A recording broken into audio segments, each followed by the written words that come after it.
And finally, some things about the most important process of them all, the most important process for learning, and many other things as we will see. Sleep. Memories are consolidated during sleep in a pseudo-rehearsal process, and sleep deprivation is detrimental to learning and performance, according also to McGill 2007. Especially REM sleep, rapid eye movement sleep, for new unfamiliar concepts. See also Robbins and McCallum 1999. Nocturnal sleep is important for all memories and for motor skills as well. Witt et al.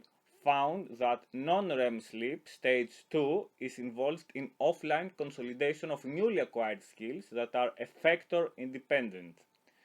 Sleep makes interference between memories minimal by allowing functional connectivity amongst brain areas to take place, according to Robertson 2012. Interestingly, Sarah in 2010 concludes that offline consolidation in and out of sleep is really reconsolidation. There appears to be some amazing and unique effects of sleep on motor skills. A motor skill can be enhanced by as much as 30% overnight, according to Robertson 2012. Cohen et al. 2005 report that consolidation of a motor skill and sequence is not a single process but takes place during distinct periods, day and night, in REM and non-REM sleep, and this is also what Sarah in 2010 supports. During this period, consolidation of motor skills takes different routes with distinct mechanisms improving different aspects of performance. This view was later held by Stick, Gold and Walker's more recent review about sleep in 2013. Specific procedural motor skill learning and more complex rule extraction can develop in the absence of skill. However, these forms of learning show additional processing in sleep, so sleep is always important. There are many other sleep-related triage gains, such as the de novo creation of knowledge. Knowledge out of nowhere is created during sleep. Discrimination between useful memories to be retained and not so useful to be let go. Integration of mnemonic items to networks, or even increase in creativity. This is from the research of Stick, Gold and Walker in 2013. It seems that the habit of many experts to take many recuperative naps during the day, as Erickson noticed, is based on sound premises. As far as sleep routines are concerned, it should be noted that there are more than a couple of them. Namely, it is the classic 7 to 8 hours night sleep program, or the 5 to 6 hour night sleep accompanied by a 1 to 2 hour sleep called siesta later that day. There are routines or alternative sleep cycles as extreme as to sleep intermittently for 20 to 30 minutes every 4 hours, the Uberman cycle, or to sleep 4 times per day, 30 minutes each time, 2 hours of sleep in total, the Dymaxion cycle. This is the most extreme one. The general consensus is that such changes in sleep cycles are very difficult, need an extended period of adaptation, and are not suitable for everyone. For whatever reason one might choose to change their sleeping cycle, especially when attempting to reduce the total sleeping hours to less than 7 or 8 per day, it really needs to be done only after seeking professional advice.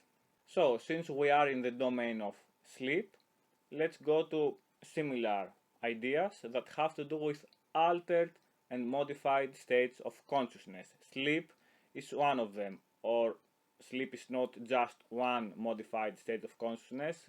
Inside sleep, during sleep, there may be many different consciousness states. A very interesting line of research has to do with the effect of different states of consciousness and their effect to learning. States of consciousness are identified by the production of different brain waves in various loci of the brain. There are alpha, beta, gamma, delta, and theta brainwave bands corresponding to states such as sleep, for example, theta brain wave band, deep meditation, delta brain wave band, waking state, beta brainwave band, etc. Okay, in Greek now, because these are Greek letters, it would be alpha, beta, gamma, delta, and theta. However, there are not just 5 to 6 states or modes of consciousness. There are even more subtler states corresponding to intermediate states. Some spiritual traditions identify as many as 50.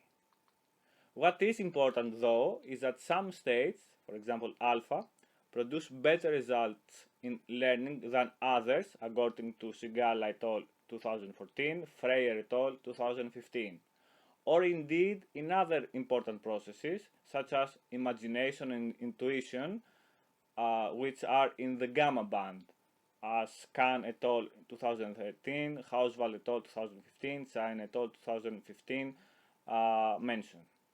Biofeedback methods, when available, may help learners become more aware of such states.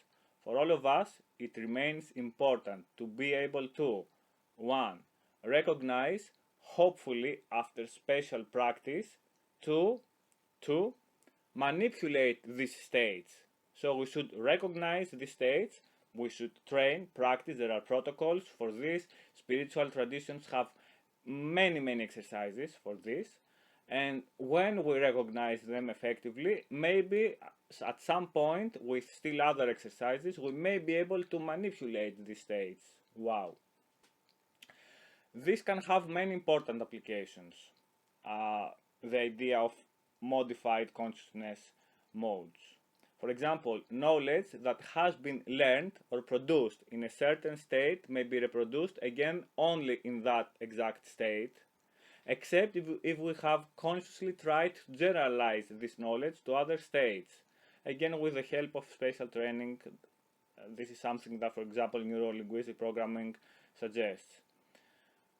Let me give you some examples. Sometimes we have a dream and then we forget it. We can only remember it if we go into deep hypnosis and be in the same state as we were in the dream state.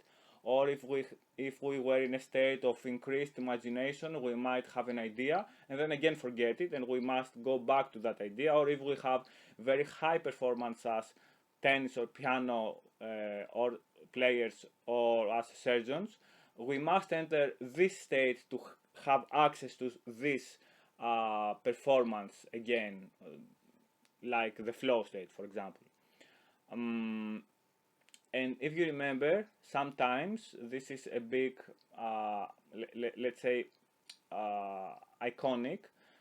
When you have a hypnotist says, when you have a hypnotist saying that I'm now telling you to do this and that, and you have to remember this and that, and when you wake up, you will remember what you have decided, or what you have thought, or what you have seen, and so on and so forth. So we have to make a conscious effort to generalize when we are in this state, so that we can take the benefits and take advantage of them in other states as well. A student or an athlete should be able to both recognize and re-enter the states of where the best of their skills and the desired piece of information are available. And let's close this brief, so to say, discussion about memory with the presentation of the types of memories. The types of memory. There are many ways, of course, to categorize memory. The simpler one is to categorize it according to short-term memory or working memory. There is a slight difference between short-term memory and working memory. Supposedly, one can manipulate working memory easier. Ericsson introduced the idea of long-term working memory. It's a skill, so to speak, that experts have developed, and uh, they can hold in their short-term memory, let's say, many more items related to their expertise, of course, than non-experts can. And then we have long-term memory. So long-term memory is divided into explicit and implicit. Okay, the explicit memory is the type of memory we use when we have to recall something, like the name of the cat we had back when we were 10-year olds, uh, and episodic memory, which is part of explicit memory, along with semantic memory, uh, is connected with our own personal lives. So we remember episodes, so to speak, of our lives. So, for example, an exciting birthday party. This is a memory that is stored in what we call episodic memory. And also, episodic memory, we may notice that when we are present and we are very focused, it's easier for us to remember episodes of our lives at later stages. Okay, and then we go to implicit unconscious memory, long-term memory. So we have priming and procedural. Procedural memory is the motor skill, the motor memory. Motor memory is motor skills are not just things I do with my hands, for example, and I really don't know how to say. It's not declarative memory. It's not something I can say. For example, how I tie my shoelaces, I can do it, but I can't describe it. It's also working when I have, for example, to do something I know very well. For example, if I count from 1 to 10, 1, 2, 3, 4, 5, 6, 7, 8, 9, 10, this was procedural, motor memory, okay? And priming. Priming, this reminds us the famous Stroop effect. So, priming means that uh, in a way the brain becomes activated when it has some primers in the environment, some elements that trigger some reactions. For example, as the Stroop effect goes, if I have to read, if I have to say the color, okay, so to describe the color that I see, so I see green, I say green. If I see blue, I say blue.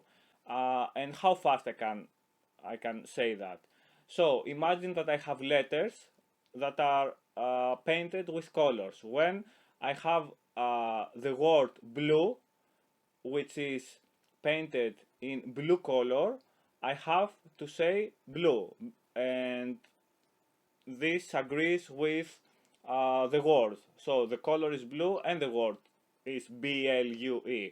But if the word is GREEN,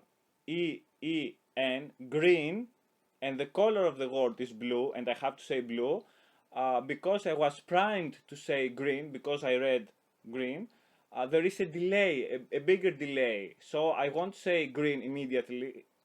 Sorry, I won't say blue immediately, but if the word green was colored green, it would be easier for me to say green and to identify the color.